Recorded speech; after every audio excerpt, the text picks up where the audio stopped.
Bien-aimés dans le Seigneur, je suis reconnaissant de vous retrouver encore aujourd'hui.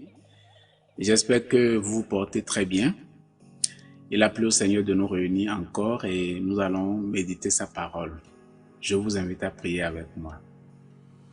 Père éternel, je bénis ton nom et je te loue pour cette occasion spéciale que tu nous donnes de nous pencher sur tes vérités bibliques.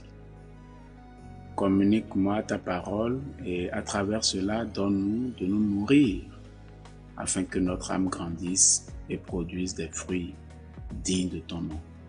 Au nom de Jésus, nous avons prié. Amen. Aujourd'hui, nous méditons dans le texte de Jean, chapitre 15, verset 5. Je suis le cep, vous êtes les sarments. Celui qui demeure en moi et en qui je demeure porte beaucoup de fruits, car sans moi, vous ne pouvez rien faire. L'engagement dans chaque projet, quelle que soit la nature du projet, est motivé souvent par le résultat final, ce que nous pouvons appeler les retombées, les fruits que ces projets produisent.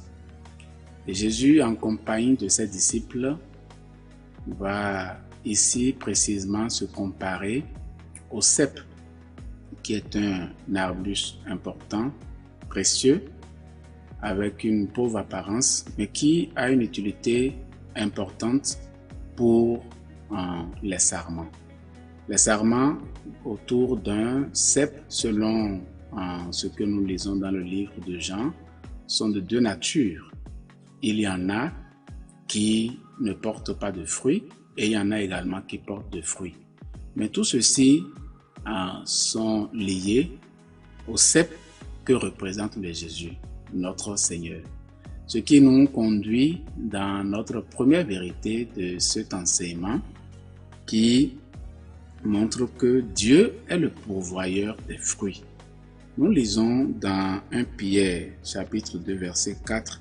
« Approchez-vous de lui, pierre vivante, rejetée par les hommes, mais choisie et précieuse devant Dieu. » Dieu est la racine qui donne vie à tout fruit en lui. Dans le verset que nous avons lu, Jésus se compare au cep qui en réalité fait l'union, qui donne de l'énergie aux sarments qui sont liés à lui. Et la vie de Dieu, donc du cep, coule dans les sarments. Et quand un sarment se laisse conduire par cette vie de Dieu, le résultat est net. Il produit des fruits en abondance. Ces fruits qui sont en réalité ce qui réjouit le cœur du Seigneur. Et porter du fruit n'est pas l'apanage donc des élites. C'est le propre de tout croyant. Ce qui nous conduit dans notre seconde vérité, le fruit est la manifestation de Christ dans la vie du croyant. Nous lisons dans 2 Corinthiens 9, verset 10, l'apôtre Paul qui dit « Celui qui fournit de la semence au semeur et du pain pour sa nourriture, vous fournira et vous multipliera la semence et il augmentera les fruits de votre justice. » Dieu se révèle en nous au travers de nos actes et des attitudes que nous posons.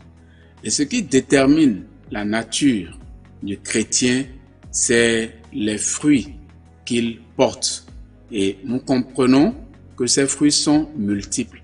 Je ne sais pas quels sont les fruits que ta vie chrétienne porte, mais tu peux te comparer à un ensemble de fruits dont le Seigneur parle et qui peut constituer pour toi un repère.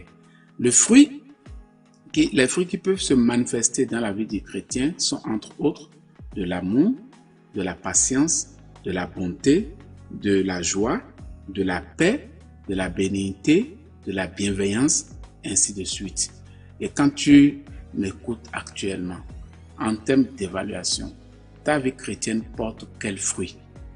La vie que tu mènes au quotidien porte quel fruit? À quoi on peut reconnaître les fruits que tu portes dans ton entourage, dans ton service? La troisième vérité que nous pouvons retenir dans notre test de méditation, c'est que aucun effort n'est productif sans Dieu. Quand nous regardons dans Philippiens 4, verset 13, l'apôtre Paul dit « Je puis tout par celui qui me fortifie ».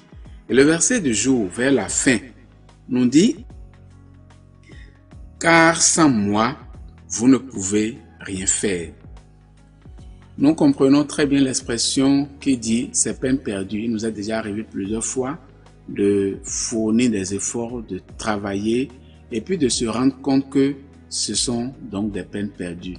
Il est important de remarquer qu'il y a déjà une peine qui est fournie, mais finalement cette peine-là est perdue. Et c'est la même chose quand on est chrétien et qu'on fournit des efforts personnels sans impliquer Dieu dans ces efforts.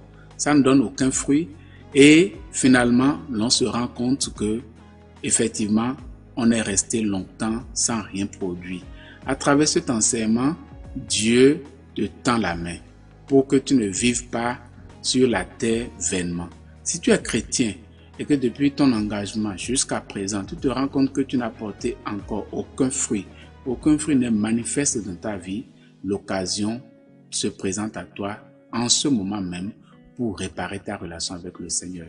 Si tu veux porter des fruits de bonté, de l'amour, de la paix, de la joie, de la patience et que tu ne connais pas le Seigneur, maintenant même, confie-toi à Dieu, invite-le dans ta vie et il te donne l'opportunité de porter des fruits.